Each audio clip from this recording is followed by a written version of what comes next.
Trail Uncovered, My Awakening. It all started when I realized our Netflix recommendations were changing. I hadn't watched How to Get Away with Murder, yet every time I logged in, it was right there, waiting.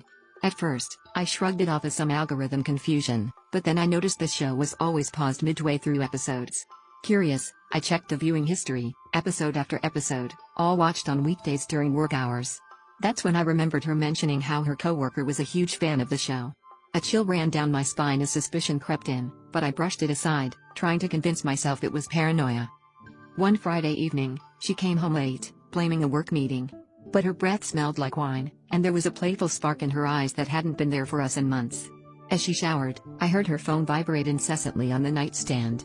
A message preview flashed up, and what little faith I had left crumbled. Can't wait for our next meeting, I felt a nauseating mix of anger and humiliation. I confronted her that night, and she denied everything, but her eyes couldn't meet mine. The next morning, I decided to take a day off work. I drove to her office, parked across the street, and waited. Hours passed, and just when I thought I might have been wrong, they emerged, her and the coworker, laughing and sharing whispers. My heart pounded as I followed them, staying far enough behind. They ended up at a cozy little cafe, tucked away from prying eyes. As they sat close, hands brushing, it was clear this wasn't just about a TV show. I felt the weight of my world collapsing as I drove back home, a plan forming in my mind. That evening, I sat her down and told her I knew everything.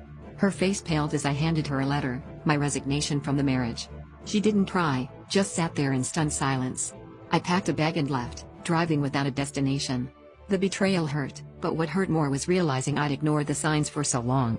As I drove, I understood that this wasn't just about her infidelity, it was about me learning to trust my instincts and not settle for less than what I deserved.